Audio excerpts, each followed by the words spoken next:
Result വന്ന ഉടനെ അച്ഛൻ മനസ്സോടെ സ്റ്റേറ്റ് ബാങ്കിൽ പോയി ലോൺ എടുക്കും. ആ അപ്പൂപ്പൻ അതൊരിക്കലും പ്രതീക്ഷിക്കില്ല. Unpredictable turn of events, just like a Manoj Night Shyamalan film. ഇവിടെ ഹോളിവുഡ് ഇല്ല, ഈ കൊച്ചു കേരളത്തിൽ സ്മോൾ വുഡേ ഉള്ളൂ. ഹോളിവുഡ് നമ്മളൊക്കെ മണ്ണപ്പം ചുട്ട് കളിക്കുന്ന പ്രായത്തിൽ 8mm ക്യാമറയിൽ ഷോർട്ട് ഫിലിം എടുത്ത് നടന്നവരാ സ്പിൽബർഗും ശ്യാമളനും ഒക്കെ.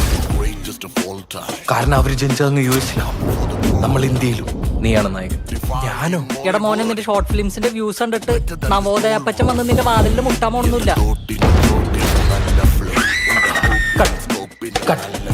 I like. എന്റെ ആദ്യ സിനിമ എല്ലാവരും ഓർക്കണം. അതിന് ഓഡിയൻസ് പേടിച്ചാൽ മാത്രം പോരാ, ആ പേടി ഒരു ചരിത്രമാണ്. ആ ചരിത്രം ആഘോഷിക്കപ്പെടണം.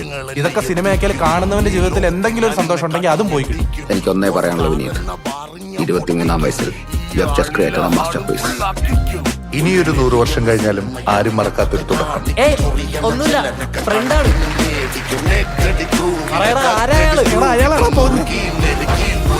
ഞാനൊരിക്കൽ കൂടി ഓർമ്മിപ്പിക്കുന്നു, ലൂമിയർ ബ്രദേഴ്സ് തുടങ്ങി വെച്ച സർക്കസ് കോട്ടകളിലെ കെട്ടുകാഴ്ചകൾ മാത്രമായിരിക്കും ഇന്നത്തെ സിനിമ. മലയാള സിനിമയുടെ ഈ അവസ്ഥ മാറണമെങ്കിൽ പ്രേക്ഷകരുടെ ആസ്വാദന നിലവാരം ഉയർത്താൻ കെൽപ്പുള്ള നവ സിനിമകളും നവ പ്രതിഭകളും എത്തേണ്ടിയിരിക്കും. I'm coming to save Malayalam cinema. Greatest of all time. നീയൊക്കെ പണി ഞാഞ്ഞടിച്ചാലും പുറകിൽ നിന്നെ കുറവ് പറഞ്ഞെന്റെ ഓറ കാണാലും എനിക്കടുത്തുള്ള പണത്തിന്റെ അറിവ് അത് തന്നെ നിന്നെ തലയ്ക്ക് വെളിവ് അടിമുടി തടപ്പിടിക്കുന്ന പല അത്യാഗ്രഹമെങ്കിൽ അത്യാഗ്രഹം. ഇന്ത്യ കണ്ടതിൽ ഏറ്റവും ഗ്രേറ്റസ്റ്റ് ഫിലിം മേക്കർ ആണ്.